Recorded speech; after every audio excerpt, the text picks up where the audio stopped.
안녕하세요, 샬롯입니다. 오늘 소개드릴 신간도서는 세상 모든 엄마에게인데요. 세 자녀를 모두 서울대 졸업시켰고 현재 큰딸은 미국 하버드대에서 종신교수로 재직하고 있어요. 둘째 딸은 판사, 막내 아들은 치과의사가 됐어요. 이렇게 세 자녀 모두를 훌륭하게 키운 어머니가 그간의 경험과 과정 등을 세상 모든 어머니께 공유하고자 지은 책입니다. 지금부터 낭독 시작할게요. 수험생 어머니께 두 번째 이야기. 아들이 삼수하게 되었을 때 밤 깊은 시각에 이야기 좀 하자고 했다. 아들은 이 집안에 자신만 없으면 아무 걱정이 없을 거라며 죽었으면 좋겠다고 했다. 가슴이 으윽하는 소리를 냈지만 태어난 척 말했다. 너 정말 죽고 싶을 만큼 힘드는구나. 예, 정말 살고 싶지 않아요.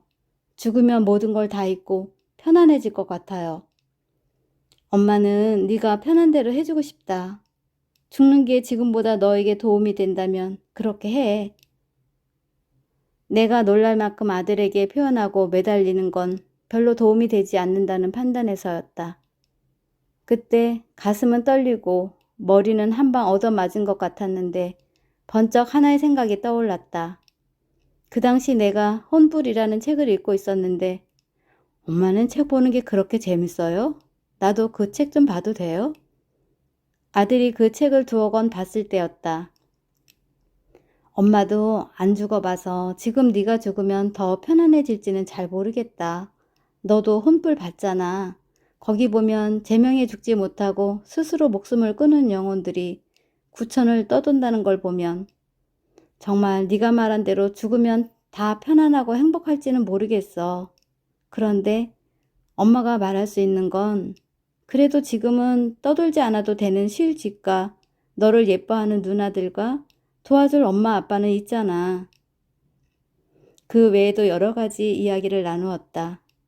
마음이 여린 아들이 겁이 나는지 푹 숙이고 있던 고개를 번쩍 들었다. 엄마, 앞으로 죽는다는 소리는 안 할게요. 대신 공부는 안 할 거예요. 고맙다 아들아. 그런데 있잖아. 네가 굉장히 힘 있는 사람이라는 거 너 어떻게 생각하니? 지금까지 네가 말한 대로 다 됐잖아. 입시 첫 해 아플 거라는 얘기. 둘째 해 3~4번은 해야 한다는 얘기. 그러니까 앞으로는 이왕이면 나는 서울대학 갈 사람이야. 이런 씨앗을 뿌려보면 어떨까? 너도 너한테 그런 강력한 힘이 있는 줄 몰랐지? 넌 참 대단한 능력을 갖추고 있으면서 항상 못하고 안 된다는 너의 생각이 네 발목을 붙잡는 것 같아. 그리고 자신이 어떤 사람인지 정확하게 알지 못하는 것도 자신에게 죄짓는 일이야. 알겠어요, 엄마. 다음부터 그런 얘기는 안 할게요. 3~4번의 의미. 한 남자가 새를 잡으러 숲으로 갔다. 거기서 어린 독수리를 잡아다가 닭들과 함께 살게 했다. 몇 년의 세월이 흐른 후 동물학자가 찾아왔다. 저 새는 닭이 아니라 독수리잖아. 맞아. 하지만 나는 독수리를 닭이 되도록 가르쳤어. 아니야. 그래도 독수리는 독수리지. 언젠가는 하늘 높이 날아오를 걸세. 천만에 절대 날지 않을걸. 동물학자와 남자는 시험해봤다. 너는 독수리다. 네가 있을 곳은 저 높은 하늘이지 이 낮은 땅이 아니야. 훨훨 날아봐. 독수리는 번번이 닭들 곁으로 돌아가 모이를 쪼아 먹었다. 여러 번의 시도가 모두 허사였다. 그러나 높은 산에 올라가 부들부들 떠는 독수리에게 정면으로 태양을 보게 했을 때 독수리는 날카로운 울음소리를 내며 하늘 높이 날아올랐다. 이 이야기는 아프리카 사람인 제임스 에그레이가 쓴 날지 않는 독수리의 일부다. 이 책은 동화라기보다는 백인들의 노예로서 살아가는, 그래서 자신의 정체성을 상실한 흑인들의 정신을 깨우치기 위한 교훈이 담긴 책이다. 우리 집에도 그런 독수리가 한 마리 있었다. 그 독수리는 일남 이녀 중 막내인 아들이다. 어떻게 보면 독수리들 속에서 스스로 닭을 자처했는지도 모른다. 아무리 너는 독수리야 라고 외쳐도 스스로 인정하지 않는 독수리는 거의 20회를 닭으로 살았는지도 모른다. 각기 너무 다른 특성을 가진 아이들을 키우면서 비교하지 않고 아이마다 다른 칭찬과 격려를 했지만 아들은 특히 작은 누나와 비교하면서 자기 자신을 절망의 구렁텅이, 열등감의 늪으로 빠져들게 했다. 자신의 몫인 어떤 성공의 경험도 자기의 능력보다는 우연이나 잘하는 아이들이 없었기 때문이라고 치부하는 아이. 다른 아이들의 모습은 한없이 크게 지각하면서 자신을 늘 축소하는 아이였다. 이런 아이에게 너도 누나와 똑같은 독수리라는 말은 이미 설득력을 잃고 있었다. 언제나 소극적이고 수동적인 아이. 언제나 자신감이 없고 나서길 두려워하는 아이. 하지만 능력이 없거나 재주가 없는 아이가 결코 아니었다. 상대적인 박탈감 때문에 스스로 닭으로 지각하고 편히 살고 싶었는지도 모른다. 알 수 없는 무력감이 안개처럼 드리워져 있었는지도 모른다. 이런 아이에게 3세번의 의미는 다른 아이들의 서울대 합격 그 이상의 의미를 지닌다. 이제야 자신을 인정할 수 있는 출발점에 서게 되는 그 열등감의 터널을 빠져나왔다는 의미이기도 하다.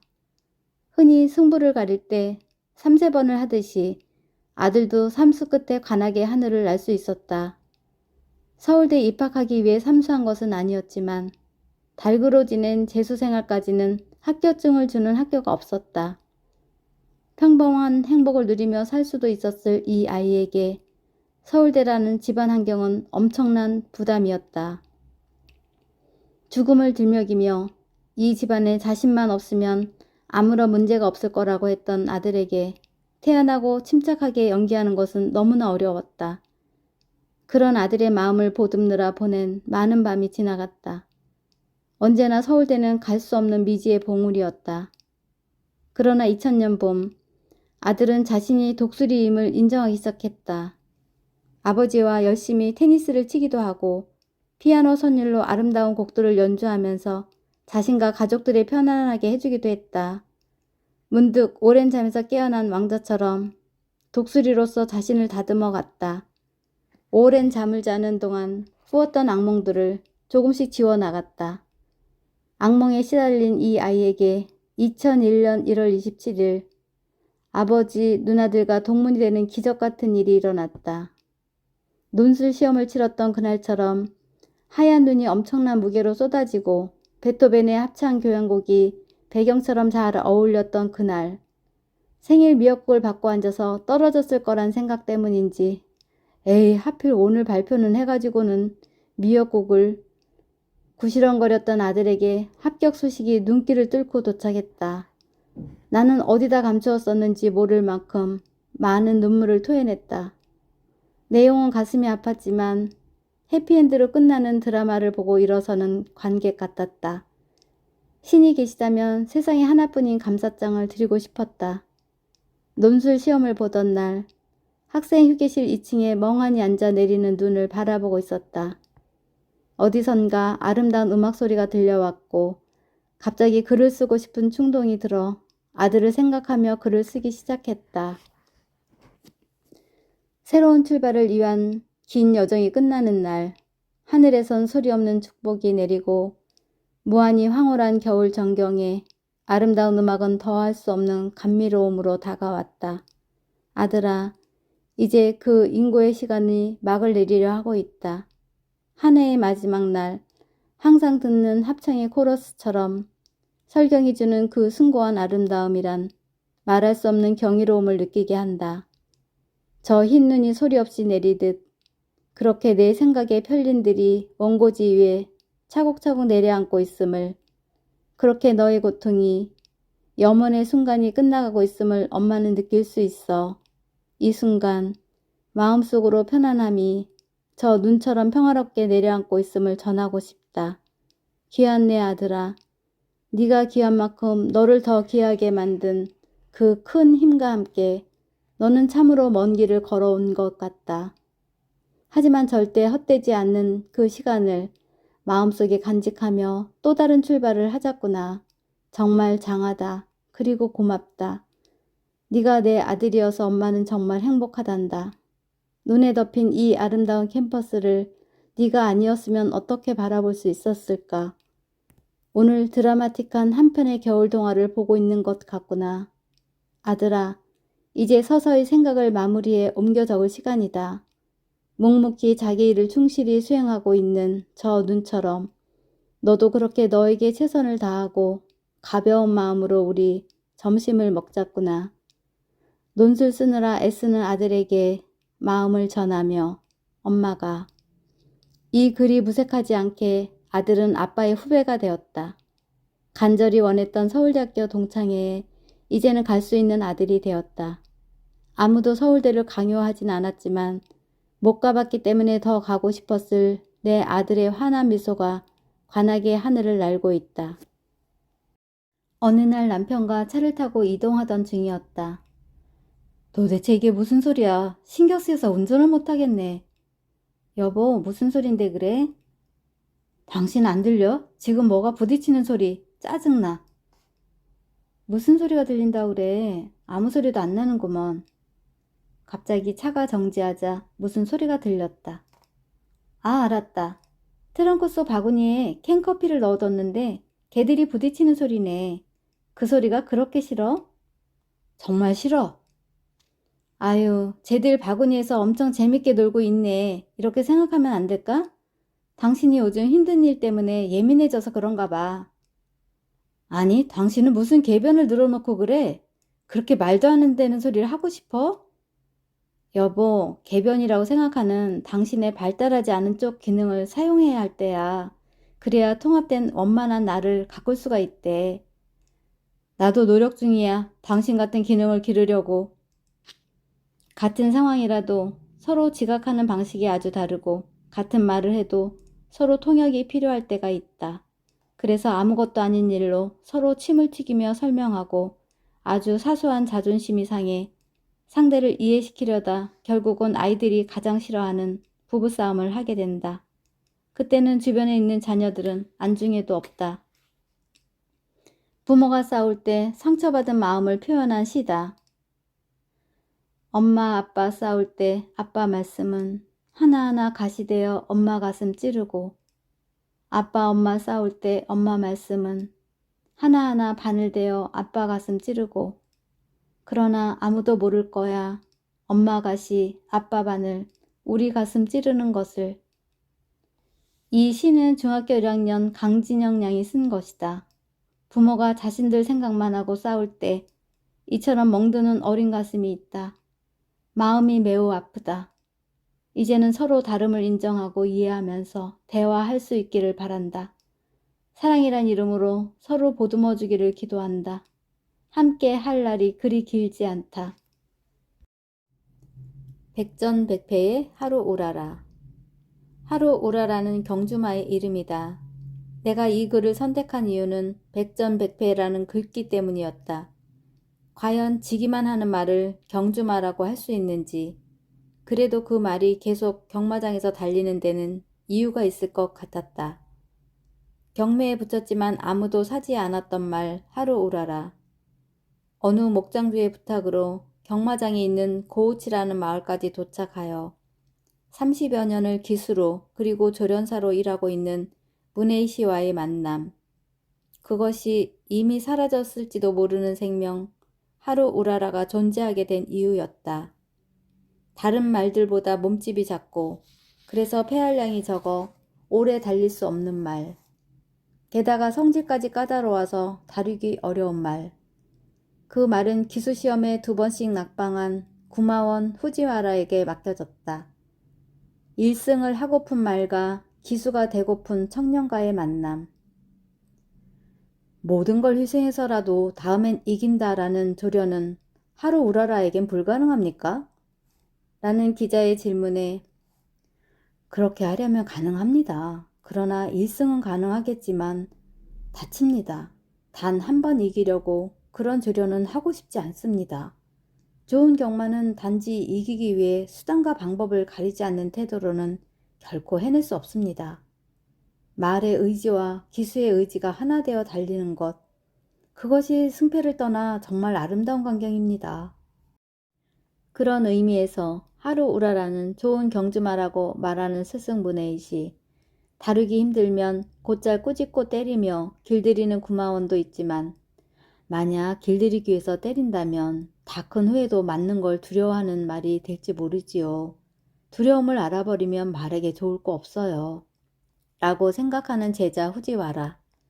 결코 이들은 힘으로 말을 따르게 하지 않았다.